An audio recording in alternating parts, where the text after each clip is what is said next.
Para kay dating Defense Secretary Norberto Gonzales, tila huli na ang hakbang ni Pangulong Ferdinand Marcos Jr. sa pagtukoy sa problema sa flood control projects ng gobyerno.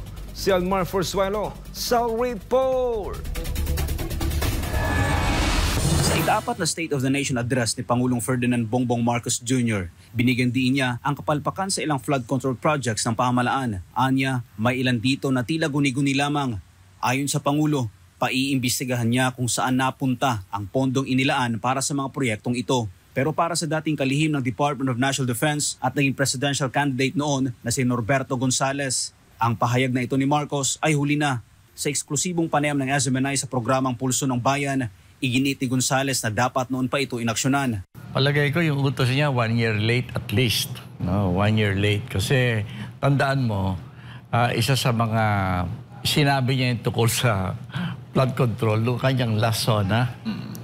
Di kung 1 week after, hindi ba binaha tayo? After the zona, nagsimula na ang baha at nagsimula na pagrereklamo tungkol sa flood control.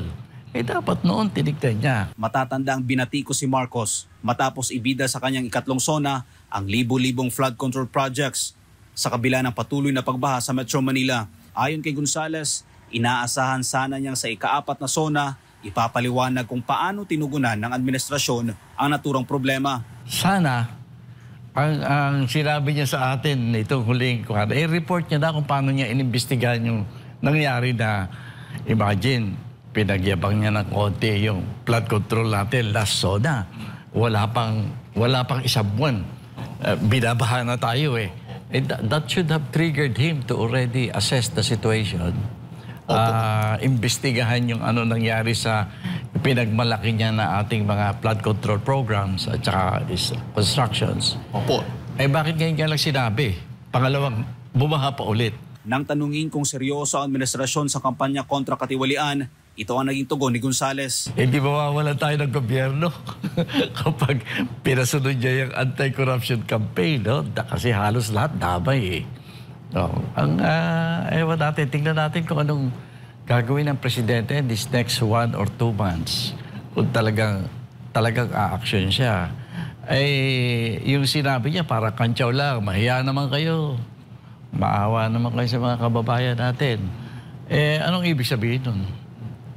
May pagbabago bang mangyayari? Sa huli, sinabi ni Gonzales na dapat bantayan ng publiko ang mga susunod na buwan kaugnay ng mga ipinangako ng Pangulo. At kung titignan mo, paano niya sinagot yung mga problema in the last 3 years, iyan ang pattern. Magbabago ba siya? Ano ang kanya gagawin ngayon? Nakita niya, natutunan daw siya eh. Nakita niya na yung mga problema.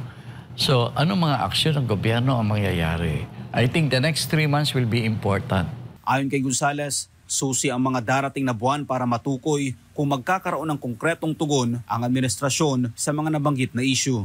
Para sa Diyos sa Pilipinas, kung Mahal Almar Forzuelo, SMNI News.